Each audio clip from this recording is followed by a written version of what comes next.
En première S, tu as étudié la mitose et il s'agit, dans le cas de la mitose, d'une reproduction conforme avec une conservation du karyotype et une conservation du génotype. Cette mitose ou division cellulaire se déroule en 4 étapes.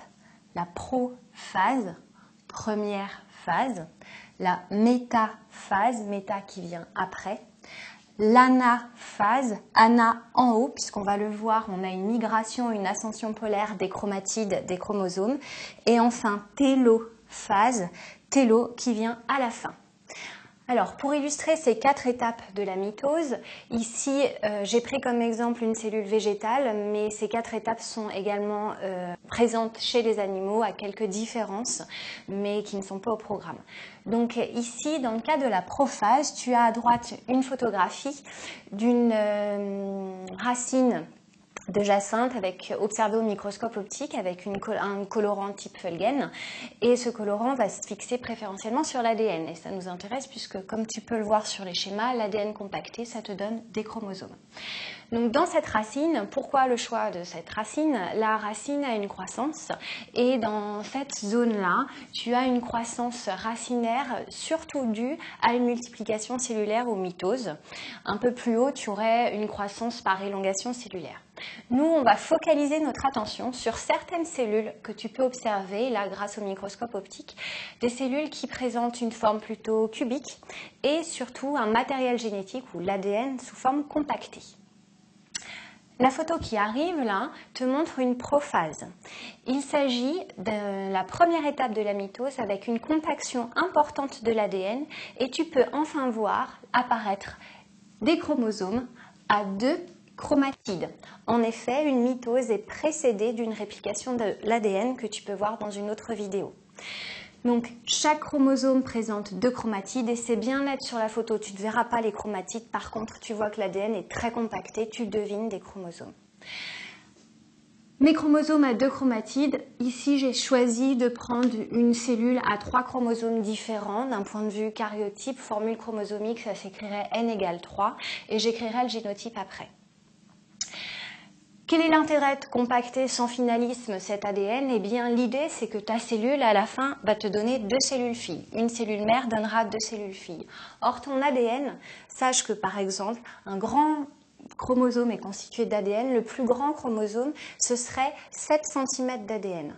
Or, 7 cm, imagine une bobine de fil qui fait 7 cm de long pour 2 nanomètres, de 10-9 mètres de large. Il faut que tu la coupes en 2. Eh bien, l'intérêt, c'est de compacter cet ADN pour avoir un chromosome qui ne fait plus 7 cm de haut, mais seulement 7 micromètres. Et compacter, ça permet de mieux diviser. D'où l'intérêt de cette prophase qui est un peu lourde. Ça coûte énormément d'énergie de compacter cet ADN. Et tes chromosomes assez gros, à la fin, vont occuper tout le cytoplasme de sorte que ton enveloppe nucléaire va disparaître à la fin de la prophase. Ensuite arrive la métaphase, méta qui vient après, et comme tu peux regarder sur la photo ici qui illustre la métaphase, elle est très facile à repérer cette étape-là, car les chromosomes s'alignent au niveau d'un plan ou d'une plaque équatoriale, plus précisément les centromères s'alignent au niveau de cette plaque.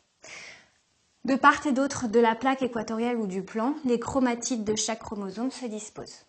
On passe alors à l'anaphase, ana vers le haut. Pourquoi?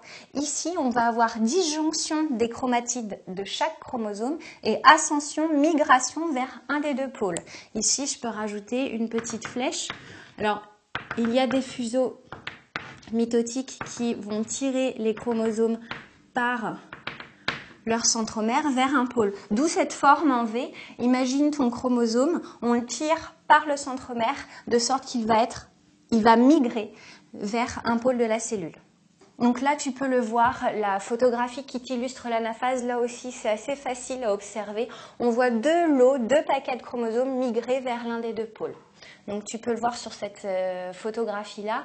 Là, je te propose un début d'anaphase. On commence à voir une disjonction des chromatides. Et sur la photo qui arrive maintenant, tu vas voir une migration, une ascension polaire de chaque chromatide. Enfin, la fin, télophase. Là, je vais avoir 2 paquets de chromosomes à une seule chromatide dans chacune de cellules filles qui vont être d'un point de vue génotypique identiques et qui auront le même karyotype puisqu'ici tu es toujours à n égale 3 et n égale 3 également. L'enveloppe nucléaire se reconstitue et ton ADN finit par se relâcher sous forme chromatidienne. Voilà les 4 étapes de la mitose.